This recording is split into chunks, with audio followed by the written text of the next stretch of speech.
And we're live.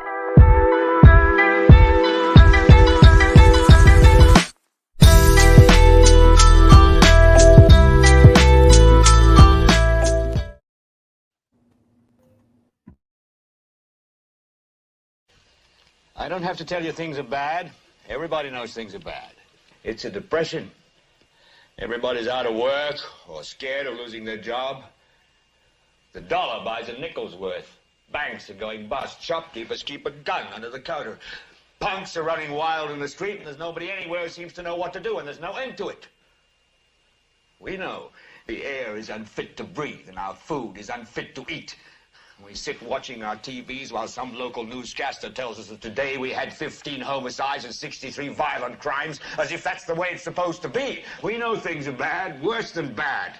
They're crazy. It's like everything everywhere is going crazy, so we don't go out anymore. We sit in the house, and slowly the world we're living in is getting smaller, and all we say is, please, at least leave us alone in our living rooms. Let me have my toaster and my TV and my steel-belted radios, and I won't say anything. Just leave us alone. Well, I'm not going to leave you alone. I want you to get mad. I don't want you to protest. I don't want you to riot. I don't want you to write to your congressman because I wouldn't know what to tell you to write. I don't know what to do about the depression and the inflation and the Russians and the crime in the street. All I know is that first, you've got to get mad. You've got to say, I'm a human being. My life has value.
Good afternoon, good evening, everybody, and welcome to Global Watchman News. My name is Lori Swan. I hope you guys are all doing well. If you're in the live chat, we do ask you to keep it family friendly. There will be moderators in there to make sure that we stay within the terms of service put forth to us by the platform we're utilizing tonight. If you're new to the channel, welcome. Take a minute to hit that subscribe button, hit that bell so you know when we go live. If you are listening after over on our podcast, we want to say thank you for your continued support and welcome. It's Wednesday night. That means we have our Wednesday night panel, and we're going to say hello to Ernie and Big John. What's up, Ernie? Hey, what's going on, Lori? How are you doing tonight? I'm tired. How are you? Same, girl, same. Exactly. But long week. and it's only Wednesday, I know. I don't even. Hey, but John, what's up? Well, I'm tired too, but you know, your old pal's got to come back one more time. Right. Just once more. Every week, it's just one more time. You staying okay down there in Texas? I hear you guys are. I've been watching. Abbott's not happy. No, he's not. That could be a lot of things. My gosh, I am surprised that he's, unless he's. I don't know what word to even use, controlled opposition or whatever they say, but the fact that he's, define him like that is a real, wow. I don't know. Well, he ain't playing around down there, is he? I was talking to girls earlier today, Debbie and Kim and Charles and the girls. No, Charles, I'm not calling you a girl. You're in the chat with us. But I was talking to Debbie and Kim about it, and they said, if we keep hearing about this the Civil War, this mumbling about Civil War going on, and I know that he just had troops promised from different Alaska, Maryland. I've got a list on my Facebook, but different states have said that if it comes to it, they're going to send people from their states. And I said, we need to keep an eye on Texas, because if there is a civil war, this might be ground zero. Yeah, no doubt. Well, you know what? I really think that movie that's coming out is going to be played out before it comes out. Ooh, yeah. Well, we got till April.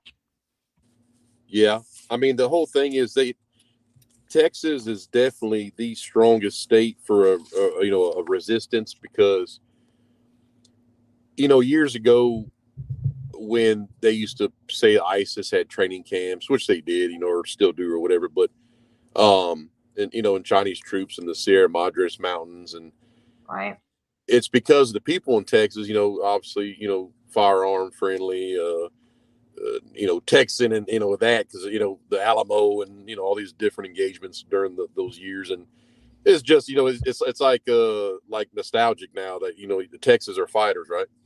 Right. But on a strategic standpoint, that's why you're border than the other states, but they need more of the fifth column forces here, because Texas will be it's going to be a lot harder to take than other states. Well, especially if Texas decides to push its weight and secede. Yeah, that, and then, I mean, you got so many militias around, and that's why they're packing in as much of these combat age men. But the thing is, they've always come across, and what you're seeing arriving, if the media tells you that these men are showing up now, it's already these are the reinforcements to what's already here. Yeah, that's funny. I said that there was a video that just went viral talking about that guy that said, you're going to know who I am. Happens to be, he was just released from prison. He was a terrorist that was arrested. He spent a number of years in prison. And here's the thing: if they're sending him over, he's already got his troops here. 100%. Yeah. They always send the leaders or the cadre that over after. But so yeah, I mean everything, and then everybody's talking about the bunkers. Oh, Mark Zuckerberg. Anything that the media tells you, it's already 7 years old. It's 7 years old. They've already built that. Exactly. They're not. You think they'd be like, oh, that guy said that he's already been here. Yeah. Yeah, for sure. I mean, and then here's the thing too. Have you ever watched all the recalls in the last 5 years of food? Why is it always prepper food that gets recalled all of a sudden out of nowhere? Right. Because they want to fill the bunkers up with it, peanut butter and all this other tuna fish, and all of a sudden E. coli and all these cans. It's like, what? Like a factory processed all that, and all of a sudden all the cans are bad. Give me a break. Exactly. But it's all always the regulations and stuff they go through. Yeah, I mean, they're attacking the Amish. I mean, you can't have raw milk and all these, because obviously the Amish know how to do the old-fashioned way to survive, or or the old tricks, or I don't know what you call it, but it just old wives' tale. They live by their old wives' tales. Yeah, and I mean, and they're doing well. I mean, and like with the raw milk and the growing. Well, yeah, they have their population has zero autism. What does that tell you? No, they're okay. Then exactly. Then you see U.S. Marshals raiding all their stuff, taking all their machines, milking machines. I don't know that, or however they do it. I don't know. I know that I saw pictures that they were taking these. I guess I remember like whatever shaves the cream off the top, and it's not exactly a machine, but taking their I don't know, craftsmanship or whatever they use to do that equipment. But yeah, so I mean, it's kind of like in all these food factories, everything is turning to where Texas can't survive an onslaught is the whole thing about it. Because I don't care if you got 50,000 rounds in your house and a 50 cal machine gun. If you ain't got nothing to eat, well, It ain't gonna do much good. You're gonna be, humans. I'm gonna tell you this: statistics show, and it's a proven fact with any psychologist you can ask. If you put a group of humans together in a room and lock them in there, within 6 days, they're starting to see who's going to kill who, and then within 18, they're going to be gnawing on each other. Yep, they've actually done they've done testing on that. They've actually done the 18 days. You talk about 18 days. A starving human in 18 days turns into a war machine. 3 go in, 1 comes out. 100%. Yeah.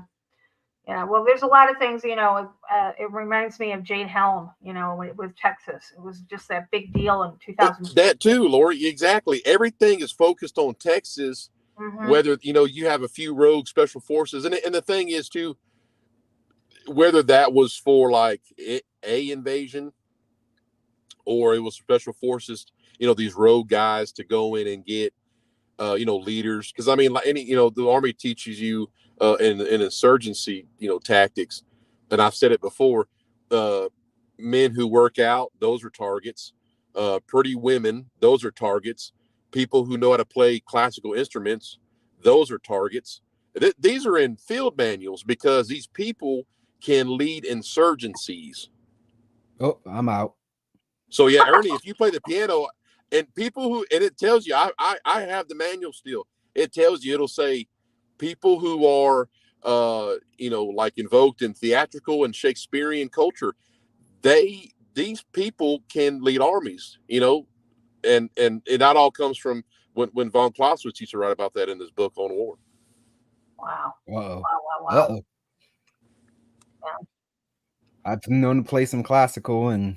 Yeah, you playing the saxophone, they're coming to get you. Well, I according to some people on the internet, I'm already running a cult, so I've got it under. Well, that too, yeah. They just see who in like men who work out. That just shows like it shows like I don't know about endurance. Well, I can't think of the word like discipline.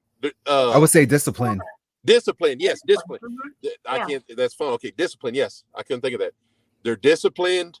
Obviously, the women that look good, they are like a moral support. Not saying that they can't do anything, but a beautiful woman next to a disciplined man. People attracted to them. Show that they can, have a militarized commune and wreak havoc. Taking over patrols, taking over convoys, or whatever. Right. It's just people sit around. I know these people. They sit around and they're paid to think every little detail, and and it's true. Some people are born observant and never serve a day in the military, but they can tell you the most strategic things you've ever heard. Wow. Well, Ahab always needs his Jezebel and just vice versa. So yeah, it's the feminine divine or whatever. The Army knows Will Smith will always need his Jada. Will Smith always needs his Jada. That's funny. Yeah. Well, I want to play a video because tonight we wanted to talk to you guys about the great falling away.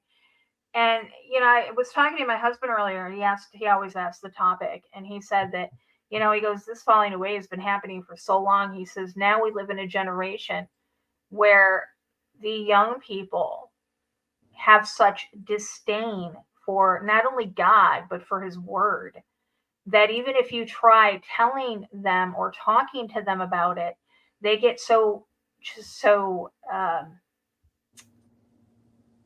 verbally violent. They trigger. They triggered. Yes, exactly.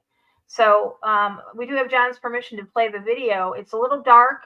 John was without power last night, but this video, it really it hit home. Take a listen. It's your old pal back again one more time. It's been a while. I'm still around. Only in the dark because I'm in my truck and there's no power where I'm staying. Go figure. I talked about my last video, which was, has some humor in it, by the way. Got to have humor in things nowadays. Otherwise, you just go to nothing. Well, I talked about the falling away. The falling away is going to be a campaign, just like the angelic wars of Rahab and Mars and in the earth. There were 3 wars. I talked about on Lori's podcast, Global Watchman News, about the soul catching. I'm not going to get into what they look like. I still don't like that. It's a very weird and powerful thing right there. But they were catching souls. They were intercepting them from Abraham's bosom, coming to the earth. A lot of people say that's what CERN does. So the falling away, really think about it. It has to be extreme because they're not targeting believers. They're targeting the non-believers. That's a whole psychological war with it.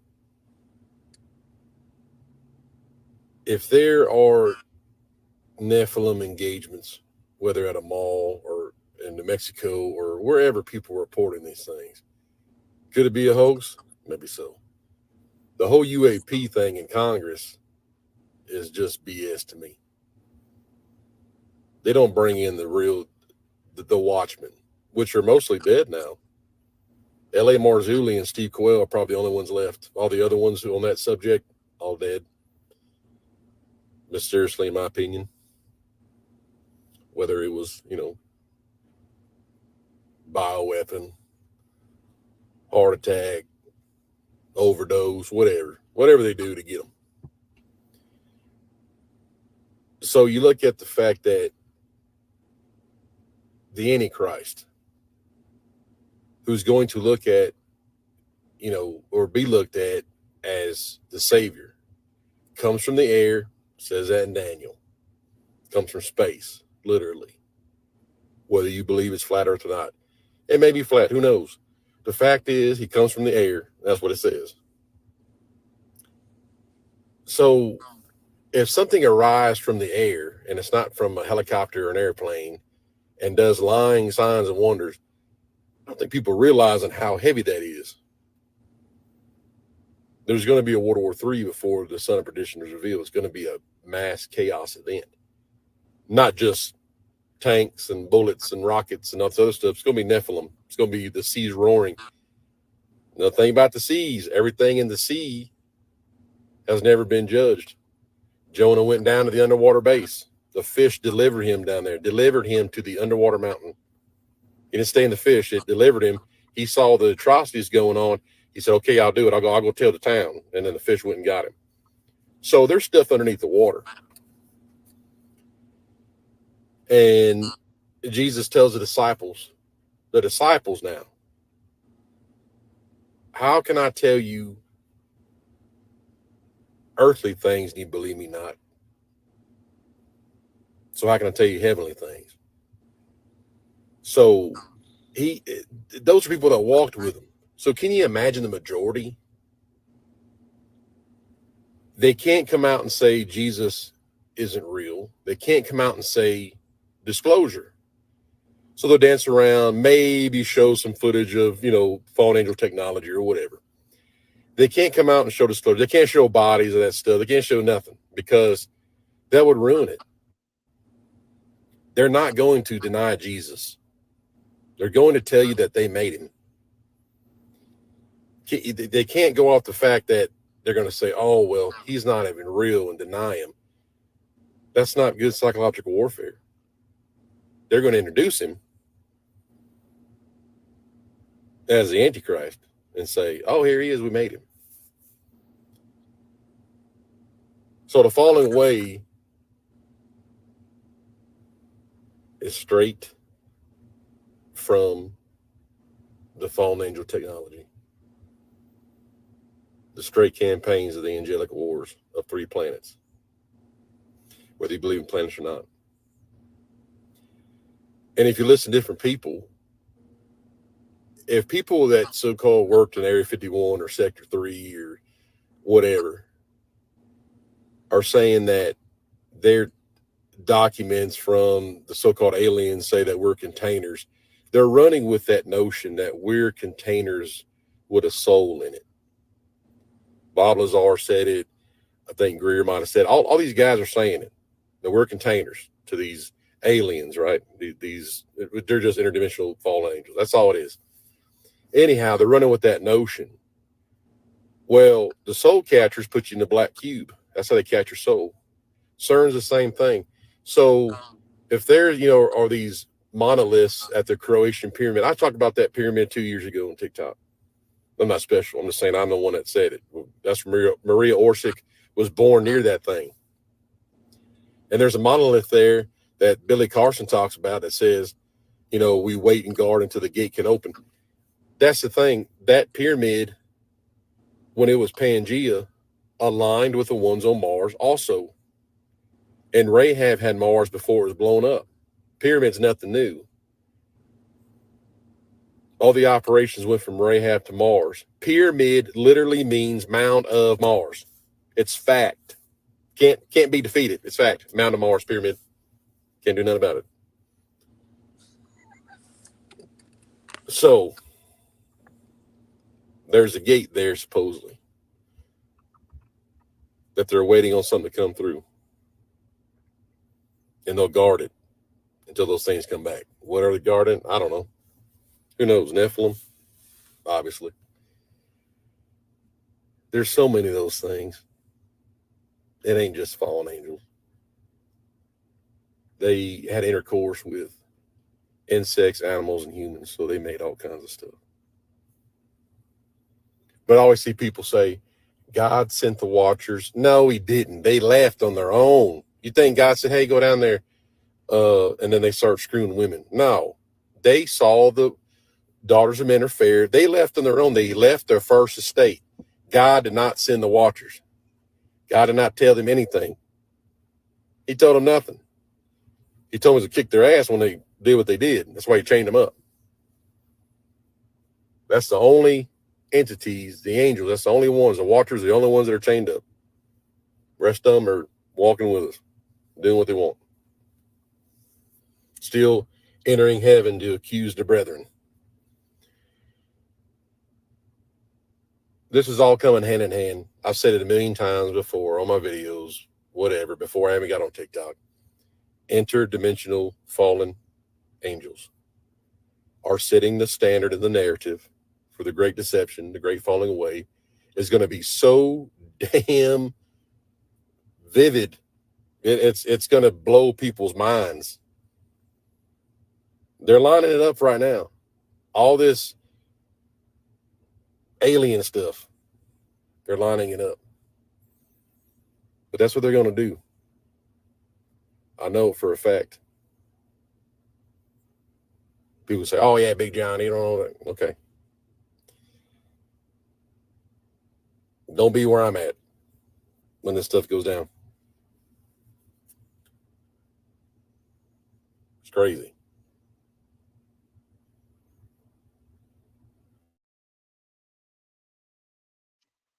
John, you said something very profound. You said that the fallen angels are setting the groundwork.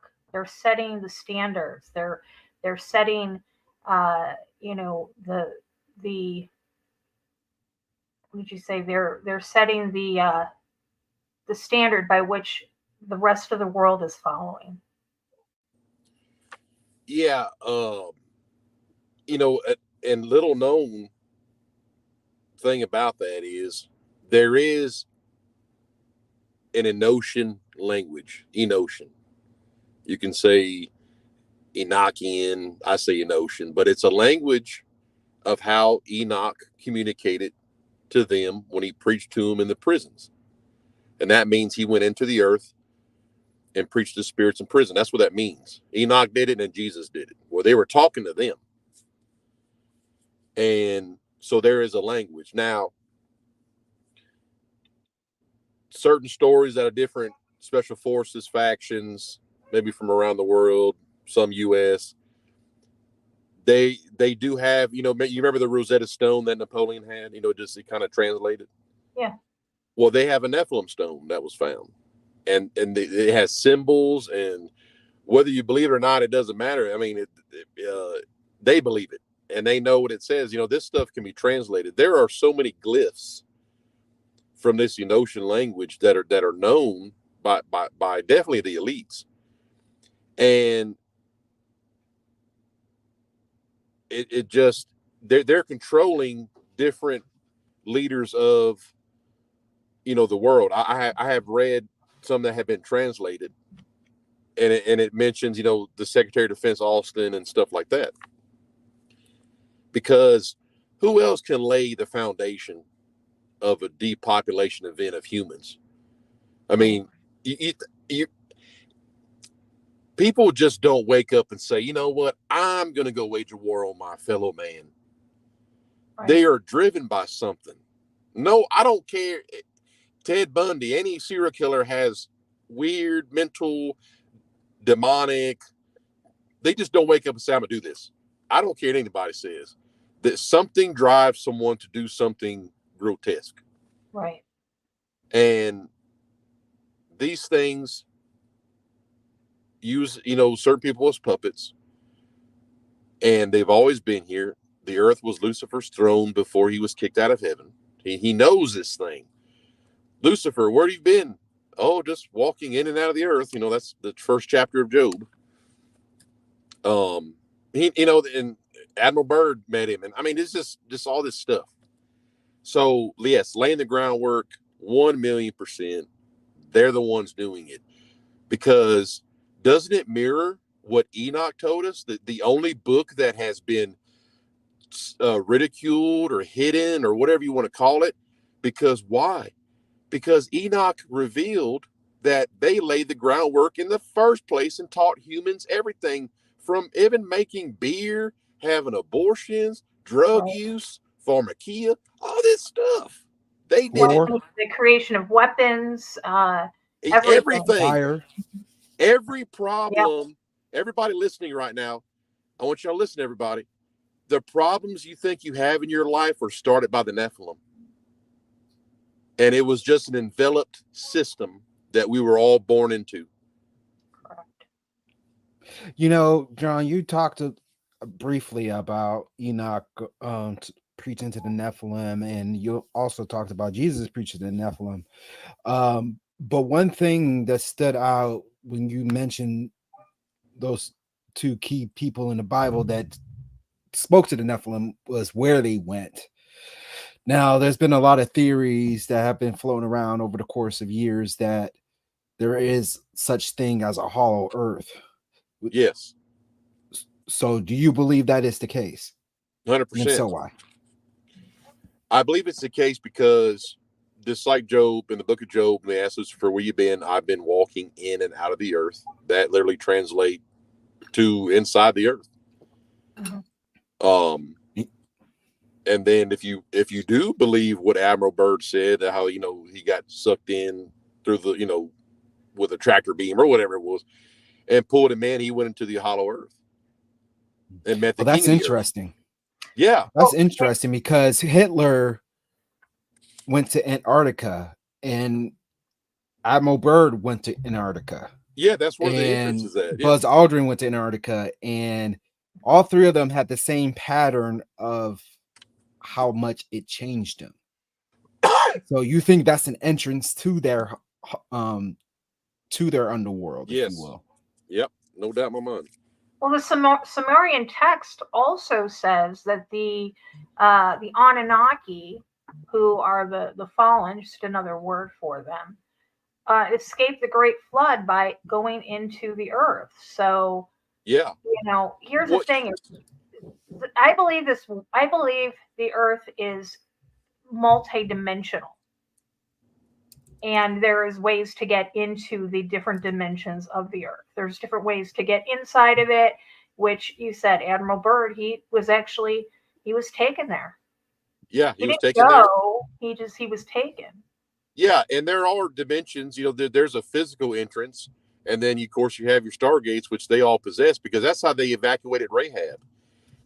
It's the simplicity of the story that makes it true, because it's not like, well, let's figure out that there's nothing to figure out.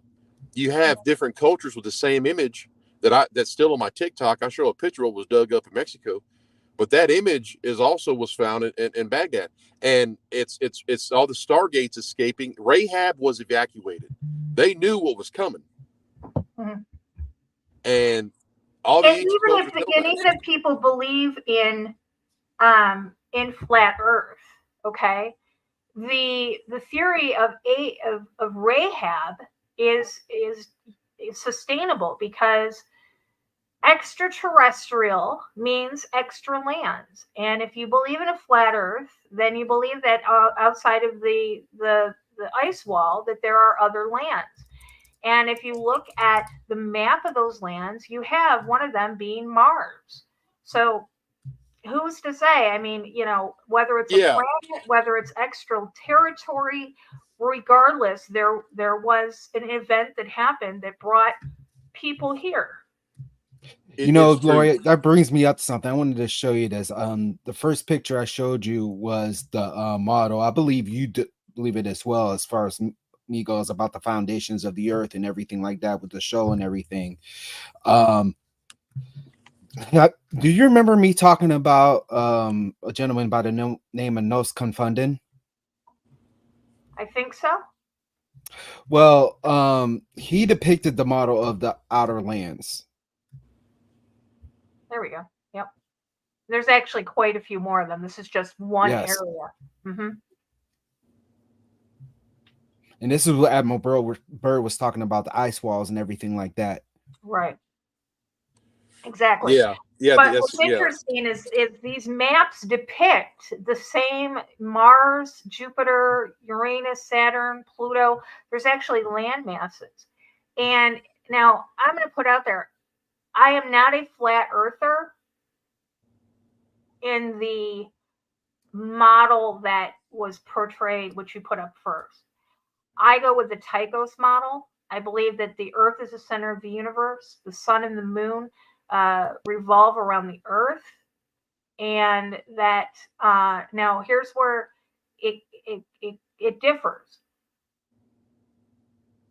We see in the skies, we see these different, I'm using air quotes here, planets. Who's to say they're not the reflection of these lands outside of the ice wall? Yeah, that too. I mean, yeah, because David Shane on TikTok, he has that telescope.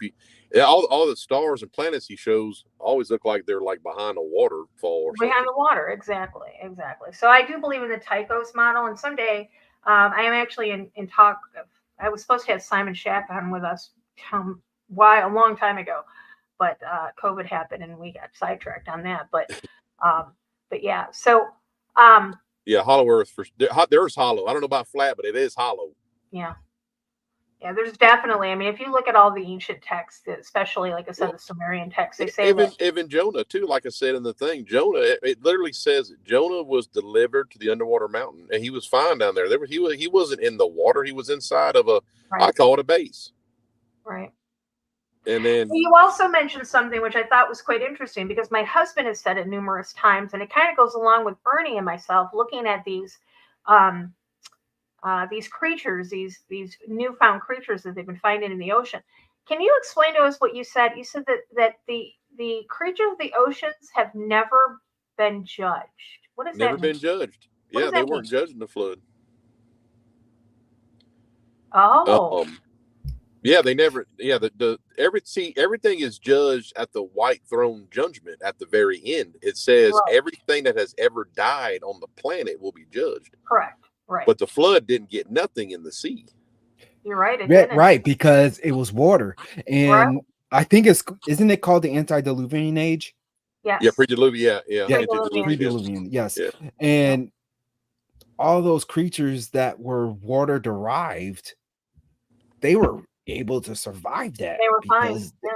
Yeah. I mean, everything. Cultures talk about too that there was this is what I want to say about the hollow earth, and I forgot, but so you have what they call the Shinkana, which is the tunnel system, and it just happens that the Shinkana tunnel system connects all these Ernie just said antediluvian, and it connects all these antediluvian structures, especially in South America. And one of the original tunnel systems, it was through the mountain range between Argentina and Antarctica. And Hitler had a nuclear power drill. It did not have to send out the excess rock. It cauterized it as it moved. It dug 7 miles a day. It made it turned it to glass. They have yes, it cauterized the rock, yes. Mm-hmm. Smooth walls. It dug 7 miles a day. He had that. Yep. And when that's how, you know, Argentina to Antarctica, that's there's so many elite that talk about that, from, you know, some are dead now, but they always mention, oh yeah, the tunnel, you could move a damn 747 through it. Yes. So, you know, that's how they move from South America. But yeah. So, and then guess what else? Why do South America have all these Catholic churches on top of all these structures that there's no way people built that with 120-ton rocks that you can't put a piece of paper in between? Right. Yeah, that big statue in Rio de Janeiro is a prime example. I mean, it's just, you know, what built this stuff here? And then there's always a Catholic church on top. One of the famous ones is Santa Dominga over, you know, in Peru. And it's like, you know, that was one of the entrances to the Shinkana that Anselm Rambla found. And then he left. He came back with some more ground, you know, penetrating radar or whatever. And the priest that was in charge of the church, the Vatican, like, exiled him and put a new guy in, and they covered up the entrance and said, oh no, there's no entrance here. They filled it in with dirt and all kind of stuff.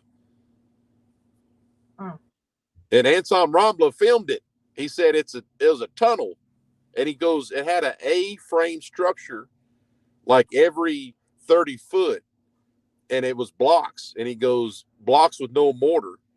And some of the same structures are in Bolivia on the surface that are earthquake proof. And you know, in the Bible, it talked about it running high to the rocks to prevent their 100%, just like the flood, right? So you got all these cities, or say you have, we know the flood's real, but you have cities in the mountains, especially in Peru, like Tiwanaku. And why was it so important for it to mention that, you know, that God told Moses to write, for the first time in this flood, it rained? Because in the flood of Jeremiah, it just filled up from the bottom, and they got into these bowls basically and had these cities on the highest point of the mountain, and it wouldn't fill up the bowls. Well, this time they're like, oh, we'll just go to the bowls again. And then it rained for the first time. They're like, oh, well, crap, it's coming from the sky too. Well, you know what, that was kind of threw me off about the movie Noah. Have either one of you two seen that movie? Yeah, well, I watched part of it. It was kind of hard to watch. Well, I you know, once they showed that the watchers came down to help, and I was like, oh, F that. And then the waters were just like shooting up from the earth. I'm like, oh yeah. No. Well, I mean, you know, the waters from below, we do have waters above and below. I mean, you know, they have discovered that there's a water supply underneath the yeah, for sure. Crust. And the things too with these cities, like or that one Moku Piku or whatever. If they got these cities high in these mountains, and what stories always come out of these places about some giants? They all say it. And then you look at Baalbek in Lebanon, that's literally like a runway for UFOs. I mean, these things escaped at some point. Look up on the screen, guys. When John had mentioned about how the creatures in the water had not been judged, somebody had mentioned Cthulhu. And so I pulled up Cthulhu, and I had sent this picture, I think, to, I know I sent this picture because, again, Ernie and I are obsessed with the creatures that are in the ocean. For some reason, him and I have been for the last, 3 years, Ernie? Yep. That's a huge nope. Right. We've been obsessed with what, you know, these hidden creatures. Nope. Sea monsters. And so here's Cthulhu, and here's what I sent to him. Hello, look, we're a better place to hide on Earth in a place that we don't know hardly anything about. Yeah, the waters. Yeah. I mean, think about this. Look at the story of creation. What does it say when God's face moved across the waters of the deep? That was all evil. The water was evil from the beginning. Very interesting. Yep. Stay out of the water, guys. And, and not to quote Q, because I think Q is a big psyop, but wasn't it Q that said "watch the water"? No, Oh, yeah, that was a gentleman that tried to expose the thing we're not supposed to talk about as being venom from a snake. Oh, okay. All right. Yeah, and that was in part of a documentary. Oh, yeah, that Stu artist, Peters. that doctor artist, yeah. Gotcha. Okay. He said, the snake venom was in the, yeah, I mean, it in God's face moved across the waters of the deep. As always, the water's always been bad. Yeah, I watch. There's a family on YouTube. I watch. It's the channel's called Sailing Zatara, and it's a family of it was 4 kids, but they're down to the 3 kids. The girl went to college. Mother, father, 2 boys and a girl, and they've actually circumnavigated the world, and they went across the Atlantic. They started right after Thanksgiving, I think, and they've gotten now to the Caribbean. And they would stop when it started got closer to the equator. It started getting warm, and they stopped the boat, and the kids were jumping in the ocean, and I was like, oh, hell no! You couldn't pay me enough to jump into the middle of the Atlantic Ocean. Yeah. You wouldn't even pay me to go in the middle of the ocean on a boat.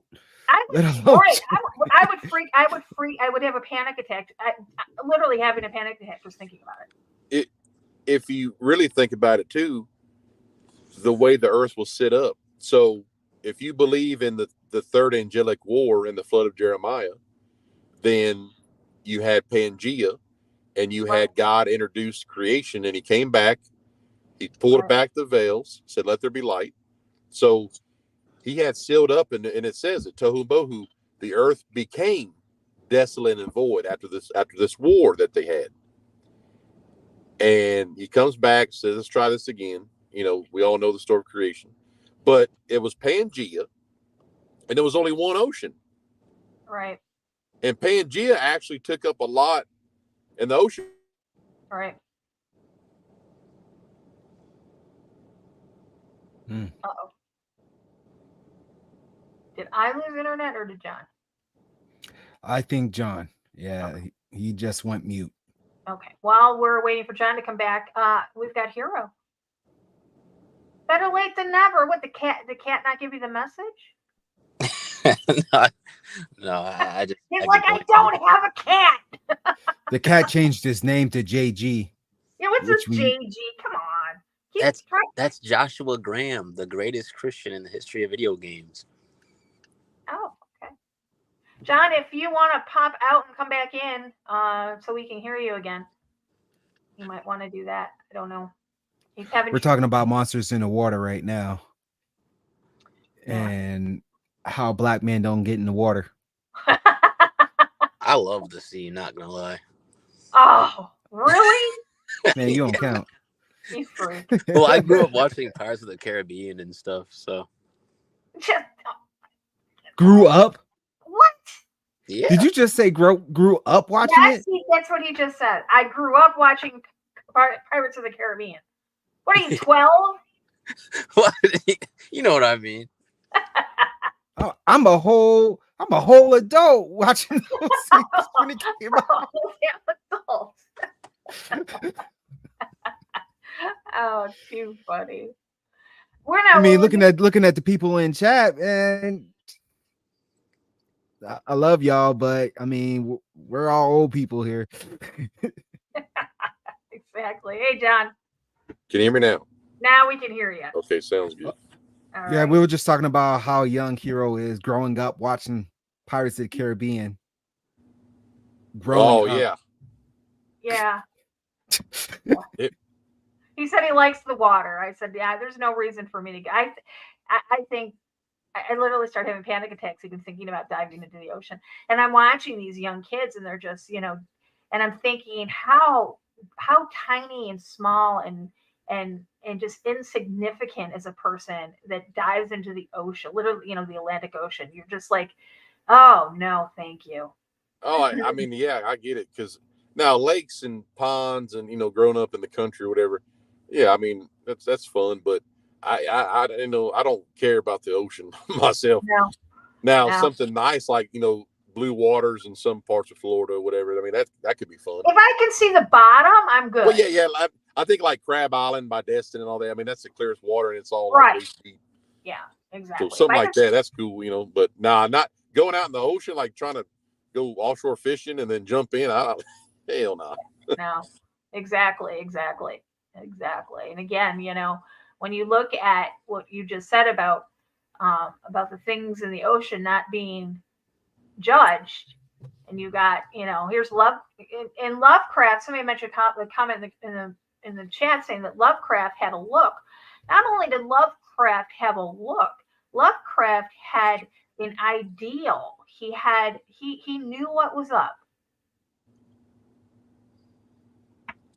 I mean, look. Oh yeah, don't forget Godzilla too. Oh yeah, that's Leviathan, man.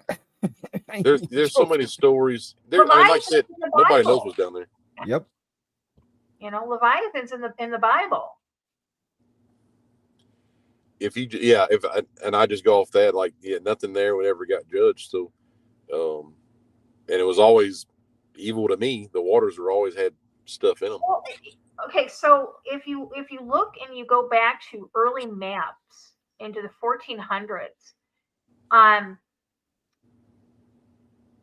I get that there's a point of madness that happens when you're out on the water for a certain length of time. But when you have people drawing maps over and over and over again with the same sea creatures and their images on the maps, the sirens, the leviathans, the giant squid. Here's my thing is, whether you believe that the earth is flat or whether you believe it's a globe, whether you believe it's a donut, whether you believe it's hollow, whatever it is, global warming is a agenda for a purpose. Whether they're opening these portals, whether they're opening these doorways, whatever it is, if these things were not already in our oceans, like the maps would say that they are, then they're allowing these things to come into this dimension. And I believe it's done through CERN. Yeah. Well, waters, people who have described actual stargates, it looks like water. Yeah. Oh yeah. If you watch, even the movie or the movie, yeah. And then there was a story out of one of the tribes in Utah that actually have one, and they talked about years ago how they saw 9/11 through it before it happened, but they described it as waters, and every portal that you see in any motion picture film resembles water. Yeah. Water. Mm-hmm. And even like in the old, I remember the movie Constantine, that the waters were between the earth and then, Hades. Right. Especially when you put his two forearms together to reveal things that are happening and everything is like liquid. Yeah. It reminds me of the Crown Conspiracy documentary, Lori, that I mentioned to you quite a bit, and we watched quite a few times, about how everything is derived by water, how our laws are made, how our way of life is created, and how our bodies are made. It all revolves around water. Yeah. Water frequencies affects that. Yeah, water too. So yeah, absolutely. Well, if you remember, I'm assuming you've all read the Odyssey from the Iliad by Homer. Of course. Yes. Long time ago. You remember in when Odysseus in Odysseus' travels, when they were on the sea, there was a bunch of different sea creatures that he dealt with, from the sirens to Scylla and all those types of creatures, and that's like way back in ancient Greece times. So Right. those beings or those creatures, whatever you want to call them, are probably still around. Well, if we know Yeah, that we refer them mythology, as myths today, but when multiple people from multiple different time frames says the exact same thing, there's truth to that. right, Yeah. myths, whether they're Greek or the Greek myths, Roman myths, whether you've got, your what are they called? Just went out of my head. Um, Thor, what was he? Norse No, no, mythology. no. Norse mythology, Irish mythology. You got all these. They're all based on something. So what makes us think that these sea creatures and sea monsters aren't? They're all based on. So just like every nursery rhyme's based on reality, something real. What I know for sure, like when the Bible mentions satyrs dancing on Babylon, that's the little goat, half man, half goat thing. Exactly. Exactly. Heroes got goat legs. What? they got them goat legs. The goat legs. Nah, I'd be breaking world records if I had those things. Exactly.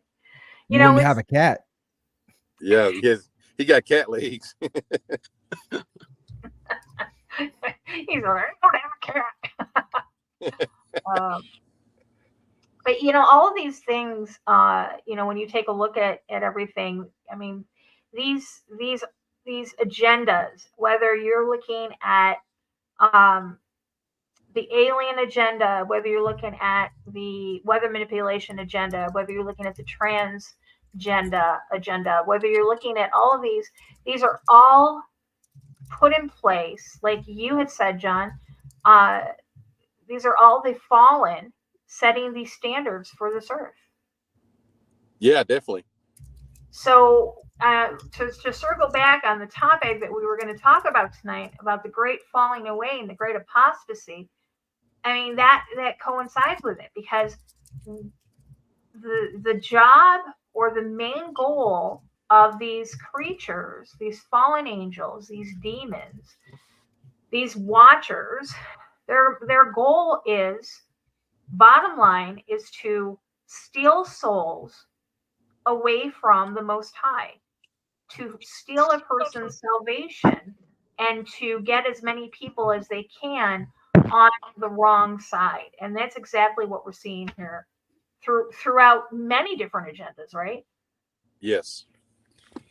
If you look in Acts, when Jesus told Paul that his mission is to turn their eyes from darkness to light. That darkness and light isn't like, steal a candy bar, then not do it. It literally means, like, turn their eyes from this deception onto the teachings of me and the belief in me. And well, that also, everything Christianity stands true in Luciferianism. So they got to turn your eyes from light to darkness. I mean, it's the total opposite. But they can do it.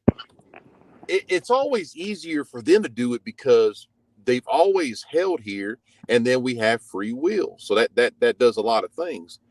It took somebody like Job to fight against what was happening to him. No matter what the devil did to him, he just always never, blamed God for it. Well, even when, like, people that are Luciferians and they ask for things, they get results so quickly. While us as believers in Jesus, we glorify him and ask him, in prayer, hey, Lord, if you can help me, and if not, I'm still humble, this and that. But the thing is about Luciferians, they get results so fast. They get what they want quickly.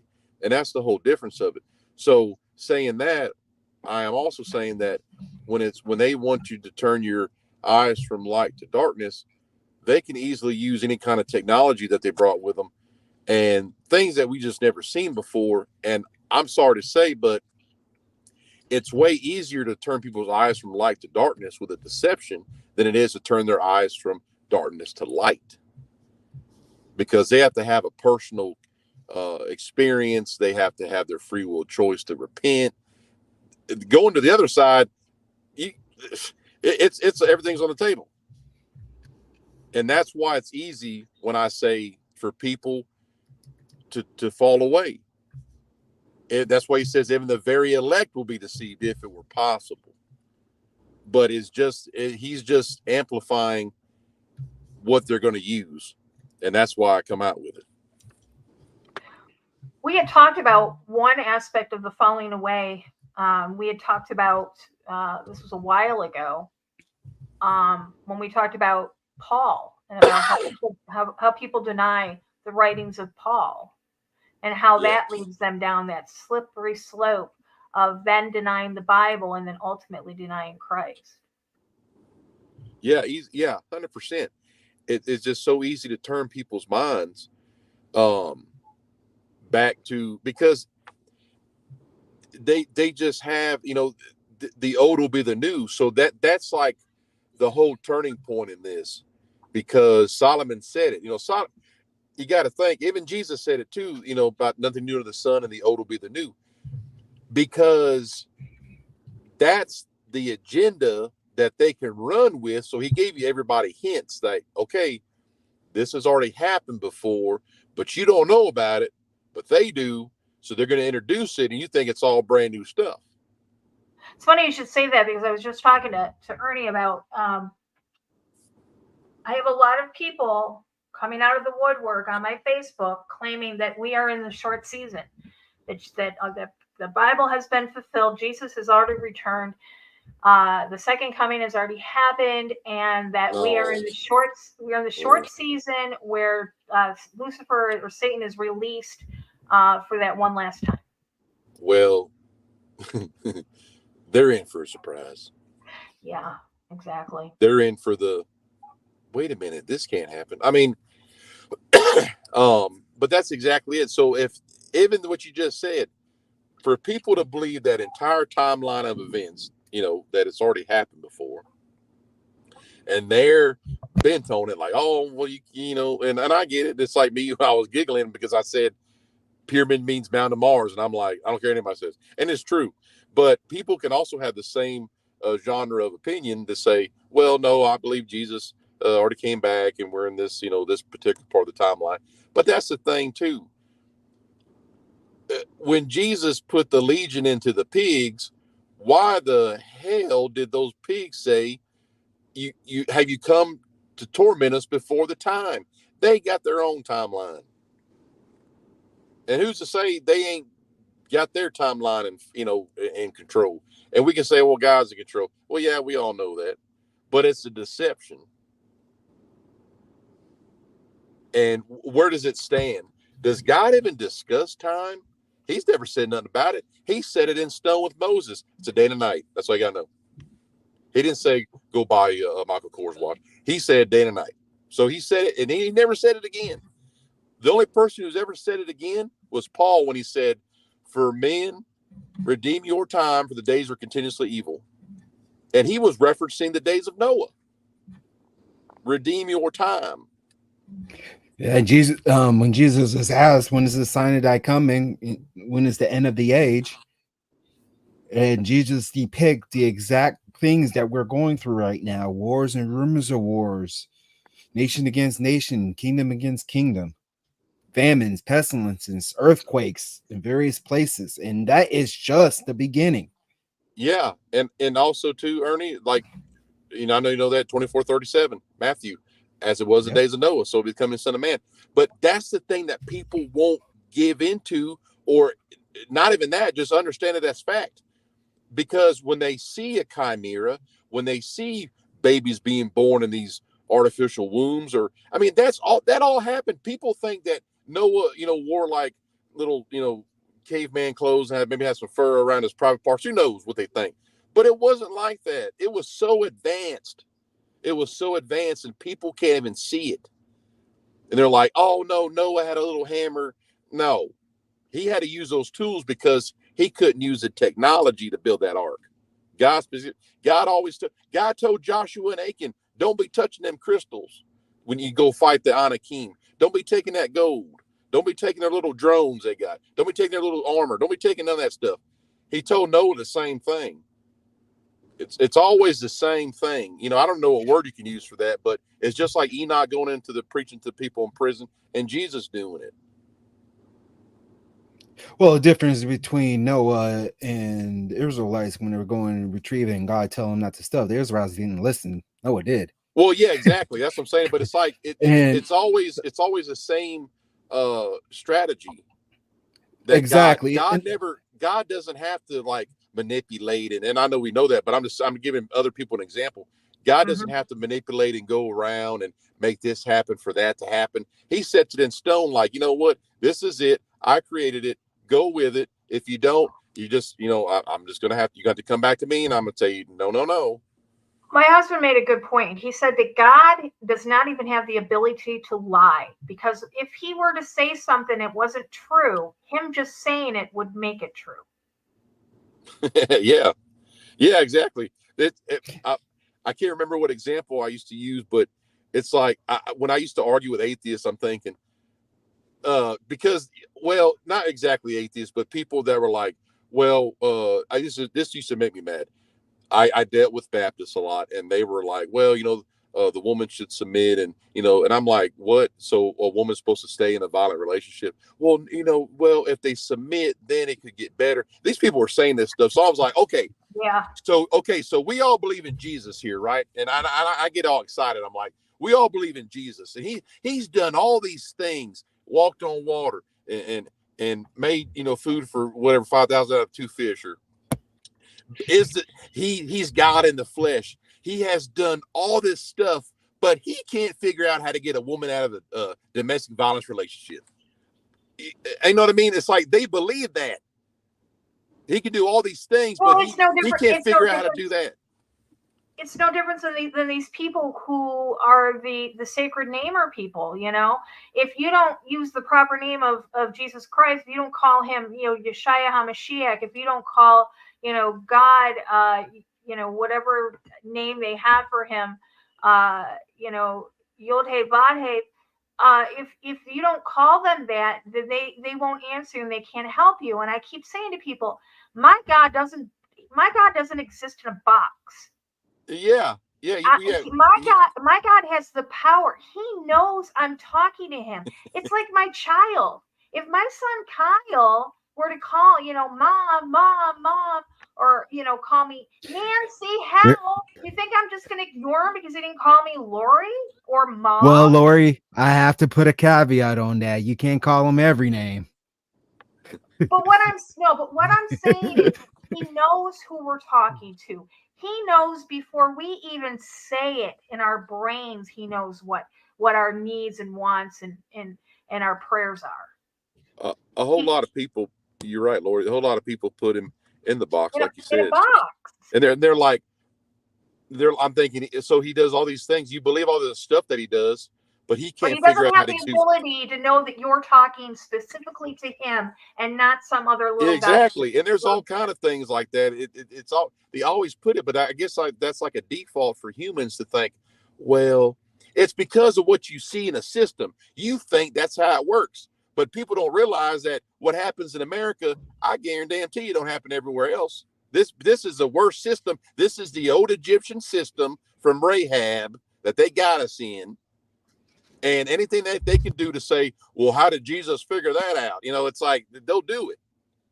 Exactly. So I know when this falling away comes and the great deception, it's going to be we're going to be like Sam the Bullhorn. Hey, come over here. Do you think the ultimate great deception, the ultimate apostasy, the ultimate lie, do you think it's going to be the same, or do you think it's going to be different for everyone? Well, I mean, I always say that because there's so many agendas taking place right now that are tearing people, like believers, true believers, away from, you know, because we're going to get into the once saved, always saved, because that's another lie as well. But there's so many agendas taking place right now that are pulling so many different people away, you know, and so Lori, there's multiple, and I firmly believe that, because it depends on the individual. Just remember that scripture talks about God sending us a strong delusion. Right. It's going to be catered towards those people who are prone to believe certain different things. You know, we talked about Blue Beam quite a bit and how it can be used to address us in our native tongue. Right. And we talked about how the Antichrist is going to be able to win the hearts of all That that are you not believed. Now, everybody has their own personal preferences. How is he going to be able to do that? By meeting those personal preferences. And that's my personal opinion. So that it has to be different. I mean, look at these different doctrines that's pulling people away from, you know, the church, pulling away from Christ. Look at things such as new ageism, and look at the Galactic Federation of Light, Gaia worship, all these different types of things that's pulling people away from God, the that's trying to sprinkling God in there just to entice people and tickle their ears a little bit. the only thing, in my opinion, that's going to catch everybody on this planet, I don't care, from the Aborigines to bums in San Francisco, the only thing that's going to get everybody's attention is the Nephilim. That is going to get their full attention. Yeah. 100%. I know it Well, for a fact. I mean, and when you think about it, the Bible, when it says that men's heart will fail them out of fear. Yeah, I don't care. I mean, don't care if if they read the Talmud, they know about the stuff anyways. So they're waiting on their ascending masters. But right. Besides them, the majority of humans on this planet, when these Nephilim are going to do the same thing that Jesus is supposed to do, as the sun rises in the east and sets in the west, so become the Son of Man, touch down the Mount of Olives, whatever. Okay, they're going to do the same thing. They're going to come across everybody on the planet is going to see these things. Whenever Antichrist is introduced, everybody's going to see him. It's not going to be like, hey, guess what? I heard about over here. No, he's going to do the exact same thing. That's all they know. They have to do the exact same thing. Because if you go back, think about how simple this is. Do you remember the story about Martin Luther, right? And Jesus appeared to him and he said, Martin, get on your knees and worship me. I'm back. What did Martin Luther tell him?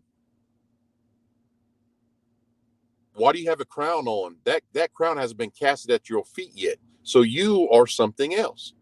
He knew a simple fact. Wow. So it can't be any different. It has to be the same because somebody's going to point it out. But think about it. If it's the same thing, who's going to point it out when they're doing these lying signs and wonders? I ain't talking about, Chris Angel, which that's real what he does. No, you're right, because if everybody was under the same delusion, we'd have nobody to point it out to us. Well, that's exactly it. And it's almost why it says that when the witnesses show up and wage war against the Antichrist, them being Enoch and Elijah, people are going to boo them because they're beating the Antichrist. It says the entire world will hate them. And that's why Antichrist kills them eventually, puts them in the streets. And everybody cheers. And everybody cheers. It ain't talking about everybody in Jerusalem. Everybody on the planet and the people of earth. It says the people of earth, the people of earth. Everything, every event is the people of earth, not just somebody over here. Right. It's all a collective. That's why I think it has to be that good to collect everybody's mind. Because guess what? Where was everybody at? People think, oh, there wasn't that many people. Nimrod had every swinging private part and a flat part at the tower. He had every male and female on the planet at the tower. It's going to be like that once again. Wow. And the tower all believed it. They're like, wait a minute, you got a what? You're going to open up a what? We're going to see who? And we're going to fight him? We're going to do what? They were ready. God said, I see what they can do. What they can do. Not Nimrod, everyone. Wow. Here's a list of false teachings that I found. I did put the link in the chat room if anybody wanted it. Unfortunately, I still can't put links under the video once it gets rendered for some reason. I'm still trying to work that little kink out. On the top, let's go through some of these right now, because I don't want to agree with all of them to some degree, but I mean a lot of them are some that we hear. The theory of evolution. Well, that's obviously a false theory, false teaching, and that's got a lot of the Tavistock trained professors that teach in our colleges are teaching the theory of evolution. Well, yeah, because see, that's the old will be the new, because that's what John Wesley Powell did with the Smithsonian. They convinced all the United States and the world that the indigenous people, if they're coming out saying, okay, yeah, we've been battling these giants, and this reptile showed up at some point and gave us this pharmakia, John Wesley Powell was like, oh, no. Remember Darwinism and isolationism, because these people, they're just trying to get your attention. And that's what they did. So it's coming back to the policy of Darwinism and isolationism. Wow. Even though we're flying around the world in these planes now, it doesn't matter. They're keeping the isolationism at hand, like to because they're running a narrative now. And it's only a repeat. These Nephilim don't know nothing else. They have to bring back what they've already done. They can't think of nothing new. Again, nothing new. As of the that statement can't be defeated. There's nothing new. There's nothing new. Jesus said it, so even these butthole Nephilim can't even come up with anything, because they can't. It's not allowed to happen. But what they have already, and if that's in anything, it's almost like you have in the sports almanac and Back to the Future. I mean, you have that, so you know what's going to happen. But it's the same thing as these, groups of people or Nephilim or, their little minions. It's like they know what happened at whatever point in time of 15 billion years on the earth. And they can only repeat it. They can't create it. Exactly. That's what I'm saying. Like when Jesus said nothing new, then that sets it in stone. Nothing can be new. And that ties in with the Freemasons and their belief in the great architect. An architect is not a creator.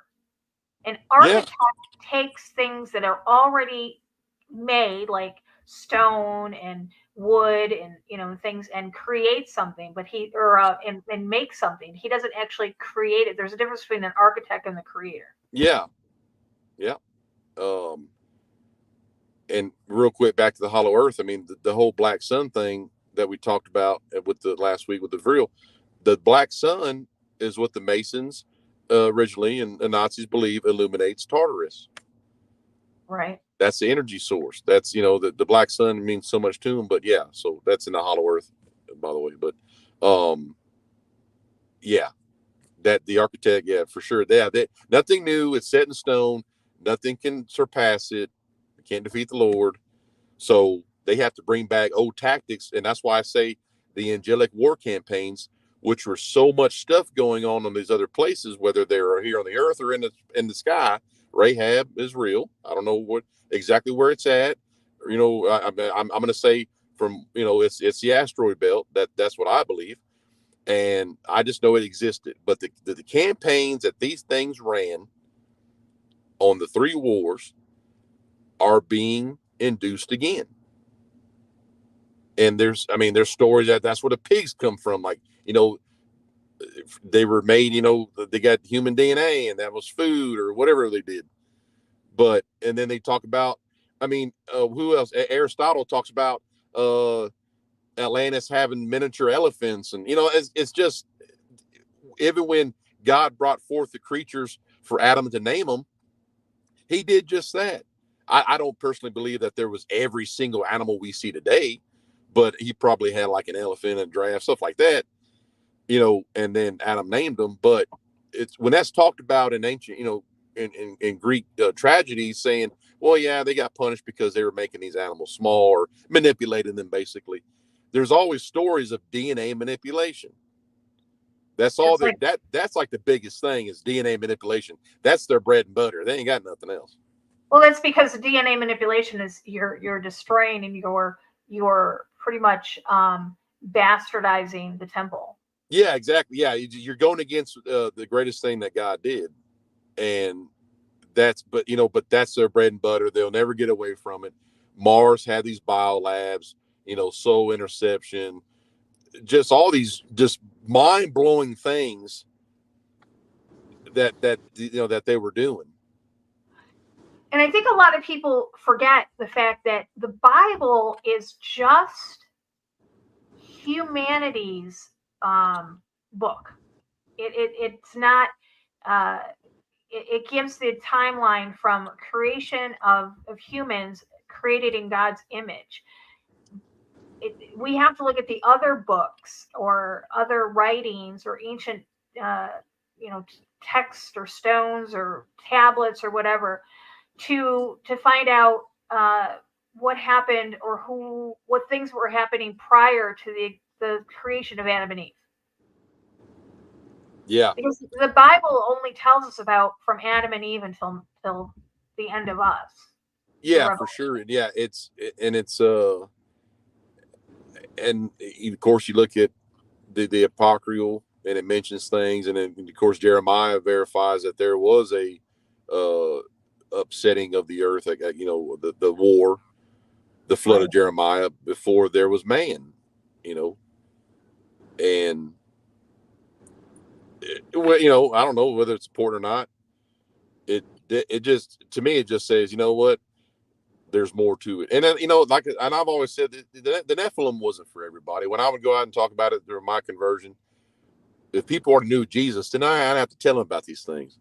Now, if I just told them and it set something in motion, but it just gave them a small speck of knowledge that they'll recognize it when they see it. That's the good thing. It's almost like when you tell someone about the gospel and the message of the cross, if they at least get into the scripture, then that's the best thing, because they got on their own free will to be like, you know what, I'm more interested in that. And that, I always found that Planting that was something. Yeah, plant that seed. Let's talk about free will for a moment. I've been having the same discussion with a certain person, a friend of mine, who refuses to acknowledge that God is God and whatever. I mean, it is what it is when it comes to him. But I have a hard time explaining to him free will. He's like, and this is something that not only him, but a lot of agnostics and a lot of atheists will throw at you, and they'll say, if your God is so loving, then why is he throwing people in hell? And that's where free will comes in, right? That's where people, God doesn't want to send you to hell. That's your choice. Yeah, you choose your own fate. God wants you to choose to love him. God wants you to choose to be in a relationship with him. Right. Because if he forced us to, he would not have the glory of him being our father and being our provider and our strong tower and our savior. If he forced us to, if he forced us to, we wouldn't be living in sin right now. Ernie, what you just said is known, of course, by us, but people who say that, like the one who says it to Lori, how can God send? They're part of a system they'll never recognize, and this is the trick against them, not us tricking them, the atmosphere tricking them, because you just said all those great things that we know that keeps us humble, the thorn in our side or whatever it may be. But these people automatically go to the system of, well, they said if I, do this, I'm going to go to hell. They are strictly listening and have seen growing up this American system that says if you curse, go to hell. Cursing, I mean, really think about it. That's made up. Languages are made up. It's made up stuff. Everything that they think, oh, it's a sin. Well, who said that? Well, that's what mom said, and that's what her mom said. It's made up stuff. It's the 10 Commandments. It's what Paul talks about. Those are the things. It's the, if you rebuke the Holy Spirit or whatever, the conscience. of Jesus. That's the real stuff, because that starts turning your, when your mind matches your heart, that's what it means when it says men will do continuously evil in their hearts. Because yeah, because I mean, if you think about it, when you're saved, when you accept Christ, okay, there's a turning point. Like there's consequences to everything. And when you put yourself into a father-child relationship, for lack of, just talking right now, so God the Father and you being the child, God being the parent, it's the same aspect as it is here. When we have children, we teach them things, we give them a moral code, we tell them the difference between right and wrong. The child knows that there's consequences if they break the laws or break our rules, or the laws of, go out in public and break the law. They know that there are consequences. But these people that sit there and try to say, well, if God was so loving, why is he going to put you in hell? Well, it's the same thing as if you're a child and your father tells you, don't touch whatever, and you go touch it, and now you're going to get punished. Or if you just look at regular laws and stuff, you break the law, what happens? You get punished. Right, you get punished. It is, and I think they just don't realize, I don't think they look at exactly what the scripture says about what can put you in hell.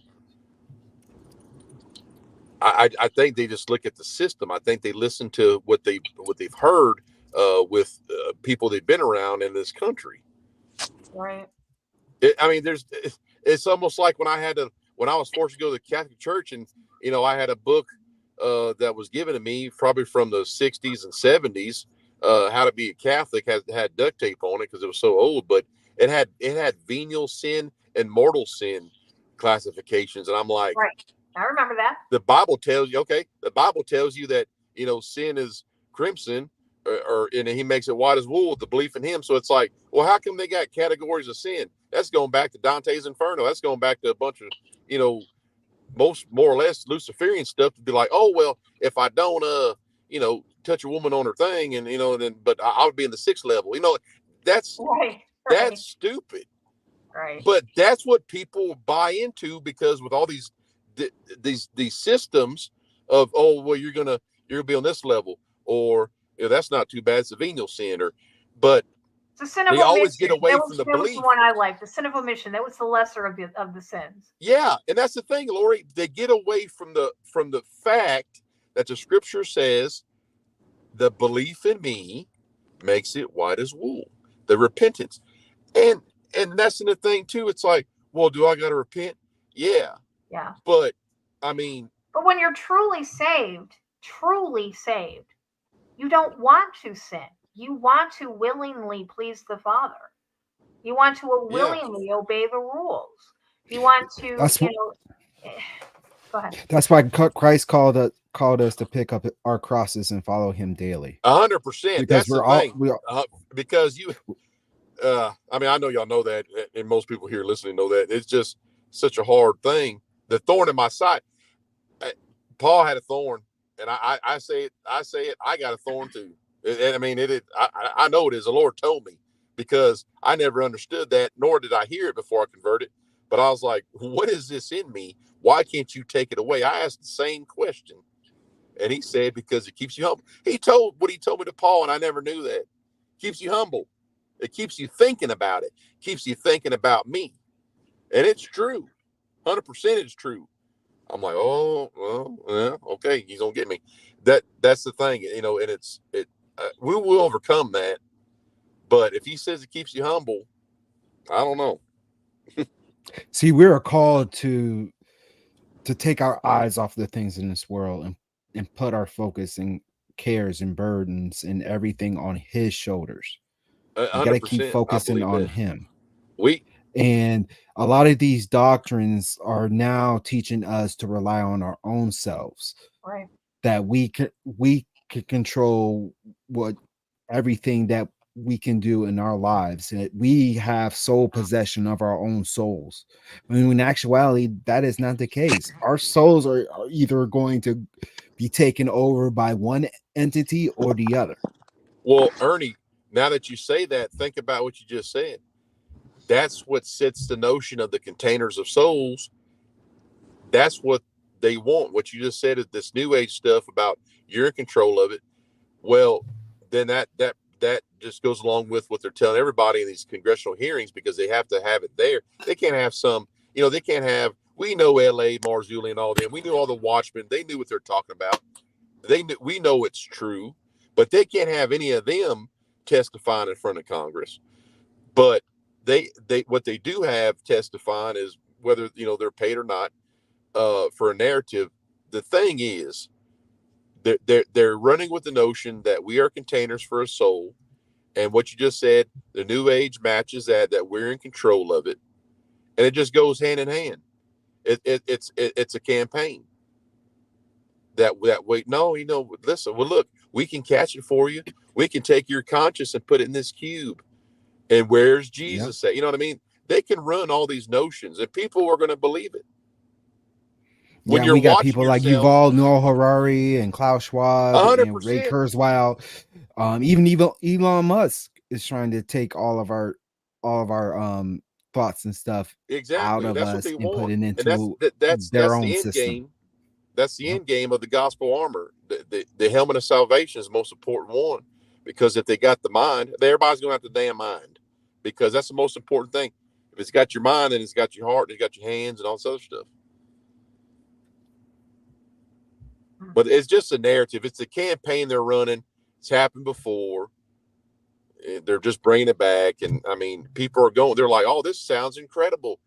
This sounds so, it sounds like the gospel. It's a new green gospel form. If Nimrod had the damn thing, they're just bringing it back again. So fresh and so trendy right now. And 100%. Very trendy. I mean, we're looking at the different movements, such as the charismatic movement and deconstructionism. I talked to you briefly about it, Lori, and it's just seeing how this rhetoric is just like stealing away, the hearts and minds of God's children everywhere, and while having them thinking that they're still under God's grace and under God's law, when in actuality, it's not the case. It's a form of mind control, and people are falling hook, line, and sinker in it, especially those who don't have their foundations built upon the word of God. Yeah, they don't have a lot of it comes from a place of fear. Even if you're saved, a lot of Christians still have no hope beyond the grave. They still doubt, their salvation. They still doubt what's going to happen. And I think a lot of it stems from fear that they get pulled into these false doctrines. Prime example is pre-tribulation rapture. People are afraid of going through the tribulation, and it makes lukewarm Christians. I can't tell you how many times I've had somebody put underneath a post of mine and said, I don't need to know these things. I'm not going to be here. Those words terrify me. Or better yet, God comes soon. Here's the thing. You don't want God come soon, because it's going to be horrific. For a while, the things you're going to see and experience during the day of the Lord is going to be incredible. What we should be looking towards and looking forward to is being in God's presence for eternity. That's the thing. And then people get so caught up in that it's unfathomable. And I see it everywhere. People that I personally know. You have to step away from that. The Bible tells us in Amos chapter 5, verse 18, that we aren't to wish for the end. Right. It says, woe unto you that desire the day of the Lord. To what end is it for you? The day of the Lord is darkness and not light. He's not coming with, party hats and party favors for everybody. He's coming. He says, I come not to bring peace, but the sword. Exactly. You hit the nail on the head, Lori. Thank you for pointing out that verse, because I can remember so many different parts of the Bible, but the verses. Well, that's Lord true. That's Matthew. That's Matthew chapter 10. I call that Matthew chapter 10. I call that the special forces briefing. He's done with the Sermon on the Mount. He brings the disciples by themselves, and he's like, okay, now listen to this. And he gave them Matthew chapter 10. And I call that special forces briefing, because that's like, this is the real stuff. You know, I mean, of course, obviously the Sermon on the Mount was real, but he just told them, okay, I told them that, but I'm going to tell you that it's going to be that plus this. Go talk about it, you know, like go spread the word. Hey, Laura, I wanted to give an example of like how fast everyone can come to a conclusion with, you know, and like, in other words,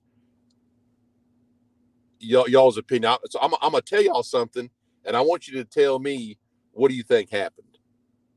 Okay. Okay. I'm gonna give you a scenario. A small town, we'll say Louisiana.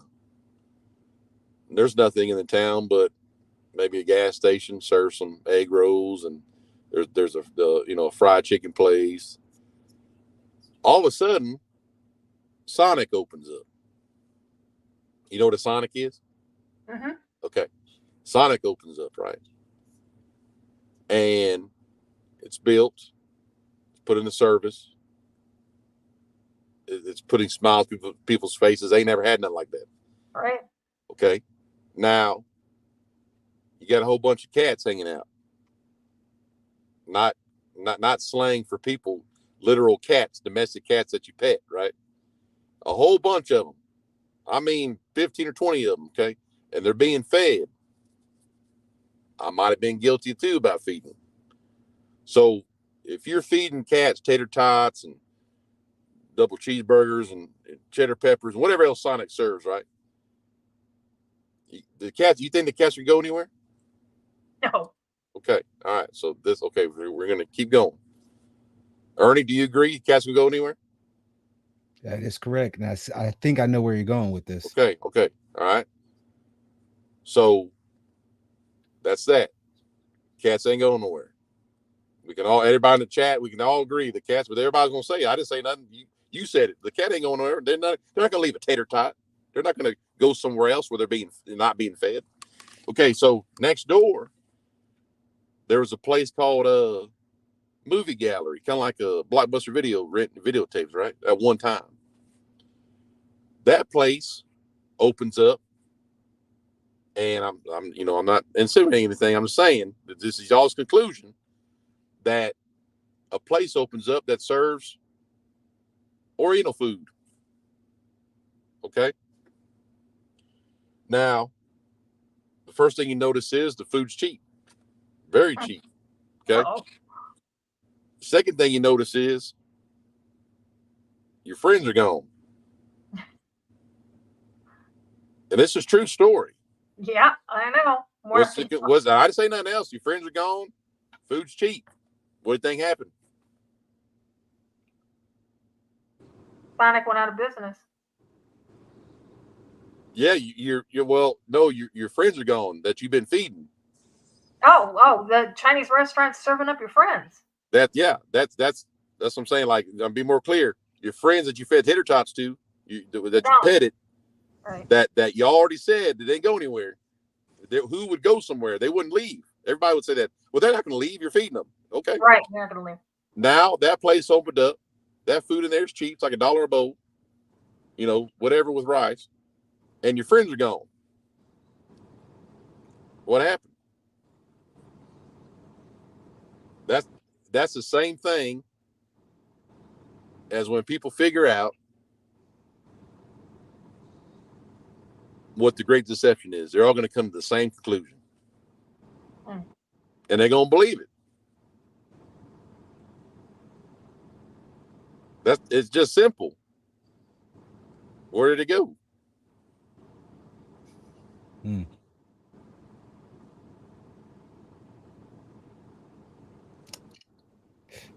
There's a reason why we say keep your houses in order. Yeah. There's a reason why we say build your foundation on the word of God. Build that relationship up. Put on that spiritual armor. Because the lies and deception and manipulation that is yet to come It's going to be unbearable for the human body to be able to withstand. You need to have a powerful force to be able to protect you, to work on your behalf, to be able to help guide you and protect you from what's to come. Now, I'm not talking about physically, I'm talking about spiritually. Because these earthly bodies that we currently live in, these flesh suits that we live in right now, these are only temporary. What's really concerning about is your soul, which is going to be eternal.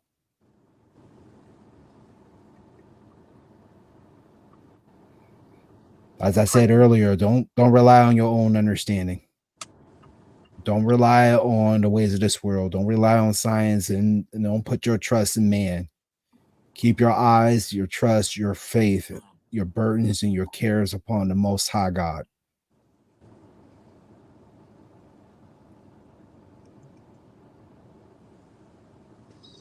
John, what you were saying before about cursing, even as a kid, I was like, why is it, even though we all know like cursing you aren't really supposed to do, or like quote unquote swearing you aren't supposed to do that. Yeah. But I never, even as a kid, I was like, why are they making it seem like saying like the F word is like the worst thing you could possibly do ever? Because And it's the system. I eventually came to the conclusion that the Bible, because the Bible talks about profanity and it talks about cursing in like two separate categories.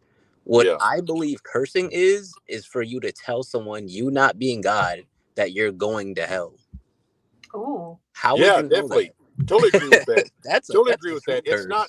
It's judged a righteous judgment. It's not a word that's made up. Yeah. It's that exactly what you said. That's what the. It's hard. It's kind of like wearing a watch. And I've said it a million times. Like, time is fake. You know what I mean? You wear a watch only because you're just taught that. You just accept it because everybody else is doing it. Peer pressure is free will. It's like it's a hard thing. Yeah. It's just wherever else is doing it. It's like it's easy or whatever. But it goes along. With the cat story, it's like y'all made y'all's own conclusion, but everybody makes the same conclusion, and it's the same thing as buying a pair of shoes you like that everybody wants. It's just that's how easy it is to manipulate humans into all coming to believe the same thing. Yeah. Am I going to jump higher, run faster? That was the whole thing for Converse for a long time. It just people did it. People bought it. Problem is nowadays is people are so formidable. Easy, horribly bad. That's what I'm saying. I mean, so think about it. You get Antichrist in the sky with all kind of different creatures and UFOs. You're gonna have people. It's gonna be mass chaos. They're gonna be like, they don't know what to do. They're gonna drop their knees and worship the damn thing. I mean, yeah, if they can manipulate you to want to buy the new iPhone that's coming out, everybody's going to get it. Gosh. I mean, they can literally, they have the ability. They have been studying human psyche for longer than we knew we had a psyche. I mean, if you just look at Tavistock took an entire country who 12 months prior said there's no way in heck we're going to get involved in World War II. We're not doing it. You can't force us. And within 6 months, they had everybody screaming and demanding that they get put in. Same thing with the New World Order. People are going to be demanding it. They're going to be demanding FEMA camps. They're going to be demanding a new currency. They're going to be demanding a new world religion. They're going to be demanding a new world government because they're so easily manipulated. Easily make people chant one phrase and then you say a different phrase, and they'll change their phrase. Yeah, all at one time. Oh, you can see that right at these rallies that are going on. You can get one person chanting, and within 10 seconds, you got the whole place is chanting the same thing. Yeah, easily. It's that's how the deception is going to be. I mean, it just people think, well, No, I don't think so. I won't believe. Well, I don't know. Even the very elect could be deceived if it were possible. I mean, Yes. that's just where I come from with it. I see people like I'm just giving examples. Like it's just so easy with any little small thing made by man's hands, or whatever it may be. Just like you said about the damn phone. That damn phone rules the roost. I mean, they'll for what? Why? Somebody in their chat room's talking about the Stanley Cups. Yeah, that too is. Oh my God! I'm not even going to pretend. I think I know about the Stanley Cup phenomenon. I know about the whole Starbucks, phenomenon in the cups, but I don't know what's going on with it. I just know that I did see on the news that some lady got arrested with like 200 Stanley Cups in her car, and people are losing their minds. It just shows that greed, manipulation, mass hysteria. It's all real. Easily. I'm glad our cameras aren't on because I know Hero's got 2 Stanley Cups on his little desk. Man, I've been bringing cups with me everywhere since before it came a fad. So I ain't even trying to hear that. That is funny because years ago when the Yeti cups came out, I can't stand the sound of ice clanking and something.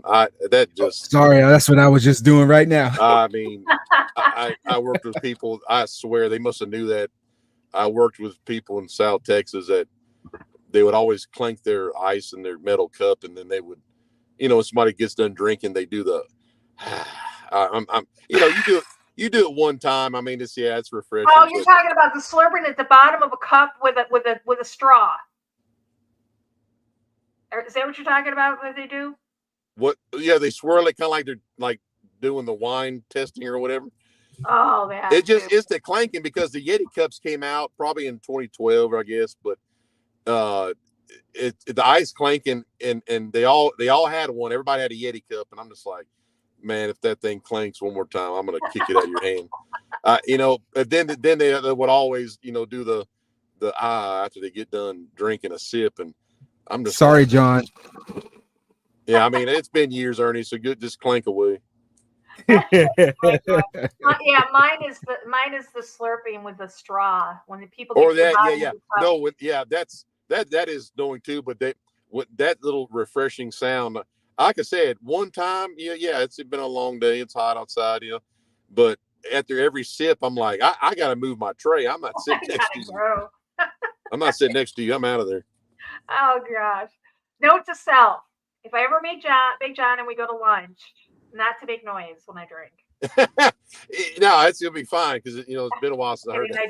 I don't because those are I've got those little pet peeves too. People, if it's real quiet, because we've gotten rid of all of our TVs. We have no TVs in the house anymore, and so it's real quiet in my house. And when Dave and I, it's just us, we sit at the dinner table.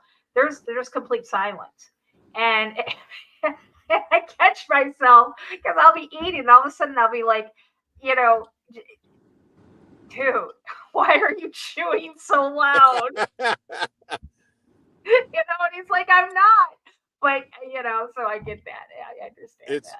And the thing is too, if it's quiet when I'm eating, then I have a large neck, so when I drink, it makes like a sound. You can hear the liquid going down my neck. But I just get lucky because people are talking. Right. So and I mean people can't help what they do. I mean, but that's funny. Just after a long day in the sun, you're kind of like, if you make that noise one more time, I'm getting away from you. It's a hot day. The tempers flare when it's hot. That's too funny. Lori, can you show those pictures of Scylla? Yeah. Give me a second. I just want everyone to look at that. And then basically just everyone, I want you to know what first comes to your mind when you see those depictions. You want me to show the... Doesn't really matter which order. There's only like 3, I think. Yeah, I just wanted to pull this up, or to blow it up a little bit. Here you go. Oh, wow. Wait a minute. Okay, so this person has the body of a human, the legs, or the bottom half of dogs, What's that sticking out? Is that a fish? It's like a fish tail. Fish tail. What is that thing? What is That's this? Scylla. Scylla? That's The that's Greek, a the Greek thing? Yeah, one of the Greek creatures, if you want to call it that. Yeah. From I've never seen that before. yeah, that's from the Iliad, the Odyssey. Remember Oh, when? yeah, okay, what you said before. Homer, Yeah. you said, right? Huh? Homer wrote that, you said? I believe it was Homer Yeah, who wrote the Iliad and the Iliad. Odyssey. Yeah, And here's then another it was Scylla, and then Charybdis or something like that, which he created. Charybdis created like whirlpools, and he would like suck like ships down and like eat them and stuff like that. Oh, And okay. like a giant fish with like a bunch of teeth in its mouth, basically. Gotcha. You know that, like the guy with the dog bottom. I think don't the 3-headed hound like guard the gates of Hades and Cerberus. there? Yeah. Cerberus, yeah. I mean, it's almost like they like say that's Poseidon or whatever. Poseidon mixed with that dog thing, and then Dagon's tail. Mm. Oh, yeah, there you go. Yeah. Yeah. You know, that leads me into, you know, hopefully one of the final topics that we're wanted to talk about tonight. And this is coming with the effects of falling away. And we briefly talked about it a little bit earlier. Is what is going to happen afterwards. Now we know in Second Thessalonians, it talks about the great falling away. Thank you, Lori. Now, brethren, concerning the coming of our Lord Jesus Christ and our gathering together to him, we ask you not to be soon shaken in mind or troubled, either by spirit or by word or by letter, as if from us, as though the day of Christ has come. Let no man deceive you by any means, for that day will not come unless the falling away comes first, and the man of sin is revealed, the son of perdition. Now, people have depicted this as two separate events, but as we look at verse 3, it's saying it's happening at the same time. Now, me and Lori, we have been talking about this for a very long time, and obviously monthly with Joy as well, about the coming son of perdition. Well, I believe that we're all in agreement here that the son of perdition is already on this earth. So we're already starting to see things fall away. We already talked about how certain doctrines are bringing people away from Christ and away from the church. We see a lot of people who were Christian artists at the time renounce their faith, deconstructing from the faith, taken away from biblical doctrine, and pretty much finding their own way of life. And I believe that 2024 is starting to become the beginning of the end. And I believe it is very, very close to being time for the son of perdition, the Antichrist, to reveal himself to the world. What do you guys think about that? I've always said, ever since I've been doing this, that we are one world-changing event away from the Antichrist showing himself. And as the wars and rumors of wars and all of Matthew chapter 24 plays out in front of us, puts us one step closer to that day where they're going to have their order out of chaos. Yep. We're one step away from the humane Sybil's prophecy on the dollar bill. Yes. Yep. New order of the age. And you know, again, you know, this crisis that we're having in this country with this border is just setting us up closer to, and we say this all the time, a Red Dawn scenario, a fulfillment of Dmitry Duduman's prophecy for what he saw for America. And there's more.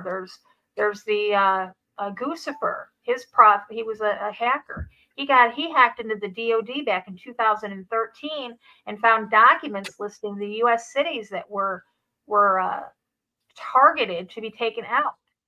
And you can imagine which ones they are. New York City, Uh, Philadelphia, Washington D.C., Miami, Houston, Chicago, Phoenix, L.A., Detroit, Seattle. I mean, these are all prime targets. And when you see, you got this with this guy. Let me see if I can pull it up from my Facebook. You got this guy who's coming in the southern border, and John, we said that when they send in the top guys, their soldiers are already here. Yep, easily. Yep, you're upper echelon or higher ranking, and then your reinforcements are just arriving. For what's already here. Well, let me put this in perspective. There's a seat at the United Nations that remains vacant for all their meetings. Yeah. Anybody in chat can take a guess what seat number that is left vacant. It's been vacant since the creation of the building, since the creation of the UN. Laura, you want to tell them what number that is? It's seat number 666. Well, that's right. I mean, the altar inside the UN headquarters in New York, the altar and the chapel, so say, that altar is the same size as King Og's bed. Yep. Everything to them is a ritual. Everything to them has meaning. Everything to them has to be done a certain way. And it doesn't make sense to us because we are not privy to the ancient secret society, ancient writings or text, ancient. These guys, these secret societies are holders of the keys of Solomon. Their knowledge goes back. When you think about everything that we don't have, we're not privy to any information.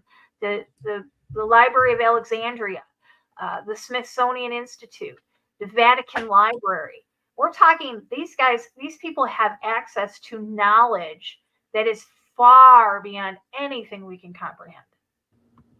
All the episodes that we have been talking about in the past has led up to this point in our course of history. We are at the forefront of what's to come. And those that believe that you're going to be taken out before all of this happens are going to be in for a rude awakening. I'm afraid, yeah. Those that think that you are saved once and you always will be saved, you will answer to the Most High God at the end after you have accepted the mark. The book of Revelation, it tells us that, let me see if I'll pull it up here. I didn't have it. I'm just thinking about it. Book of Revelation, PTRE, scripture, prison 10 days.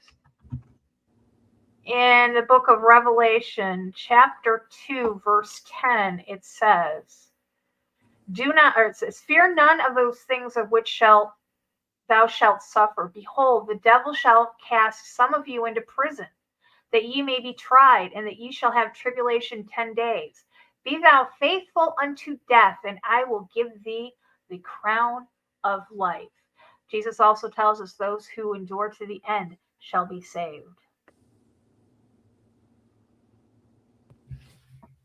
100%, as John would say.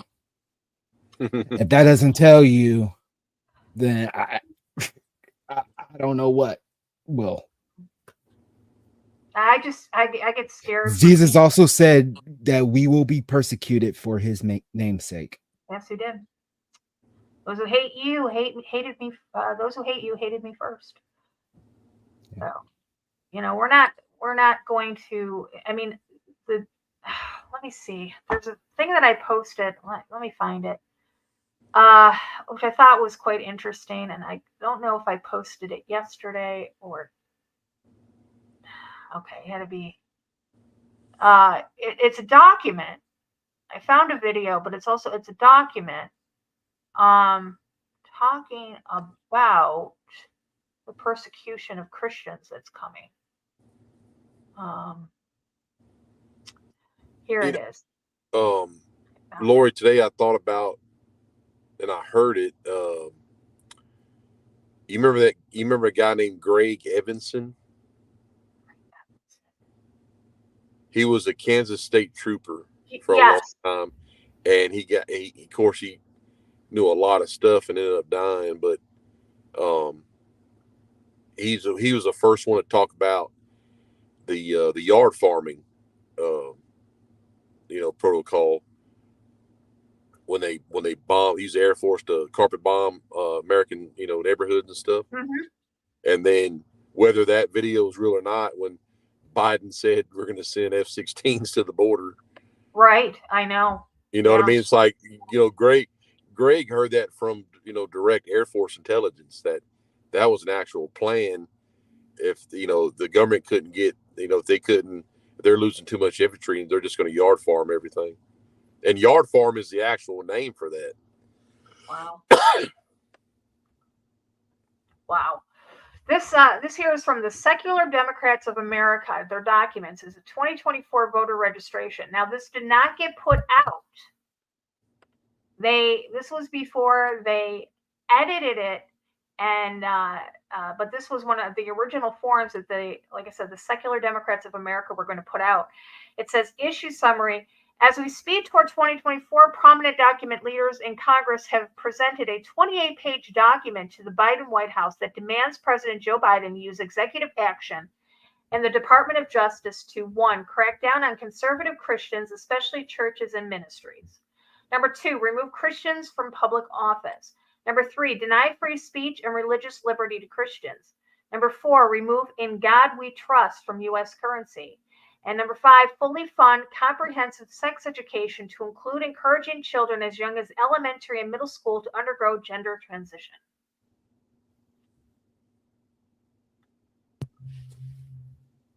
Just like in the Times a lot. Mystery Babylon, anyone? Right. Look what Trudeau's doing in Canada, or at least attempting to do. Exactly. I saw a video of Tucker Carlson leaving a voicemail for Trudeau saying, "We're coming to liberate Canada." Just wanted to let you guys know, we're not sure when we're going to get there, but we're coming to liberate Canada. I thought that was pretty interesting. I don't like Tucker Carlson, but I mean, I like him, I do, but I like Ben Shapiro too, but I don't sit there and watch them all the time. I like Tucker, but I think Ben Shapiro's a shill. Yeah, I think they all are to some degree. Well, yeah, that's true, but at least like they wouldn't have gotten gotten notoriety that they have right now if they weren't. They're all gatekeepers in their own right. So, all right, guys, we're gonna get a final thoughts from everybody. Let's go around. Anybody want to start? Hero's cat's calling him, so I think he should go first. Well, I don't even know what my final thoughts are now, to be honest. Okay. Yeah, someone go before me. I don't know. Okay, John. I guess it's what you say. Eyes open, no fear. But everybody's people will recognize it, but they won't know how to deal with it. This falling away. But I think as if people call you crazy, just mention to them, hey, this alien thing that they're doing is going to be what the Bible says. That's about as simple as you can get it. That way, that little small bit of information, they'll remember that when they use the trick. When the time comes. Yeah. It's kind of like saying when God or Jesus says, "I'll give you the words to say when it's time for you to speak." This is the same thing. You know a little bit of knowledge, and when you see it, you recognize it, then you'll know what to say. Hey, wait a minute. I heard this at some point, but this is definitely not real. This is wrong. Right. Ernie?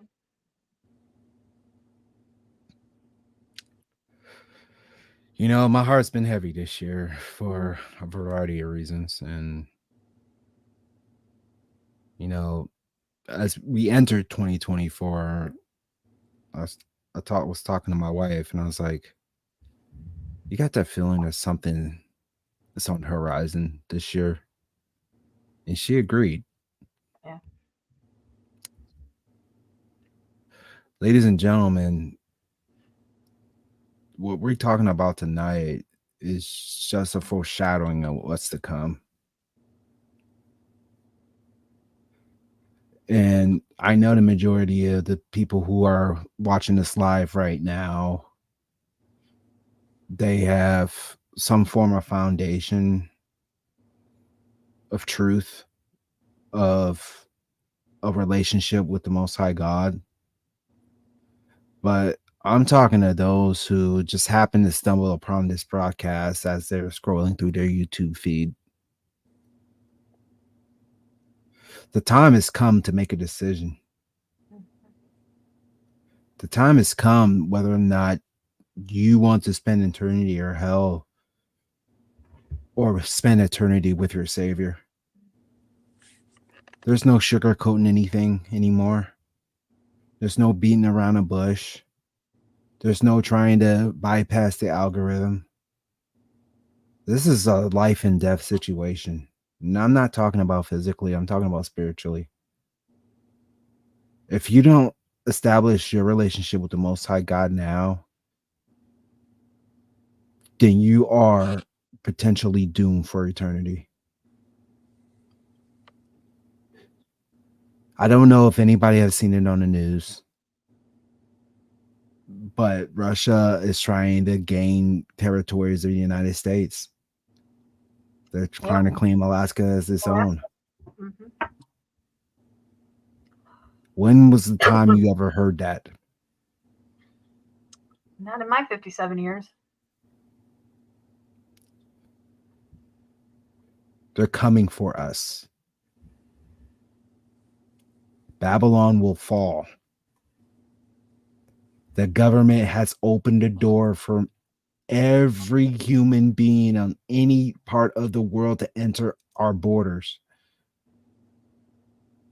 without just cause. If that doesn't scare you, then the fact that the World Health Organization is preparing for the next pandemic because they know it's already here. I don't know if you folks have ever been to has been to the hospital recently, but they're already starting the protocols that we suffered through in 2020. Trust me, I know. I've been there 3 times in the past week. Right. Things are increasing drastically. And if you don't have your eyes open, your eyes will never be open. Take heed to what we're saying, because we're not giving you any of this information to instill fear into your hearts. That's not our calling. Our calling is to prepare you, to encourage you to get your houses in order. As John, Hero, Lori, and myself sit here and talk to you about this, our hearts are aching because God's people are falling by the wayside. I've seen it firsthand. They have witnessed it firsthand. And I'm pretty sure you folks have as well. This is the time where the wheat gets separated from the tares. And you have to make a decision on where you're going to stand in all this.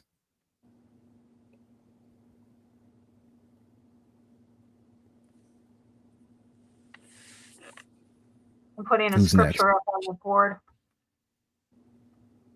Hosea 4, chapter 4, verse 6. My people are destroyed from the lack of knowledge because you have rejected knowledge.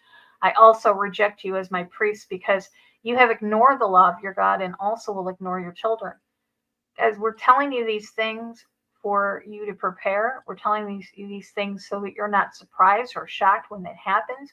We're telling these things not out of judgment. We're telling you things out of love. If we didn't love you guys, if we didn't love you, we wouldn't be sitting up here. We wouldn't be taking our time to share the message, to share the information that we have, to prepare you guys for what's coming.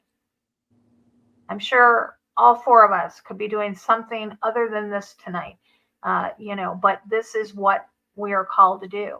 And we do it out of a place of love, not judgment, not hatred, not anything like that. Lori, I don't mean to interrupt you, but John 3:16. For God so loved the world that he brought his only begotten Son, that whosoever believeth in him shall not perish, but have everlasting life.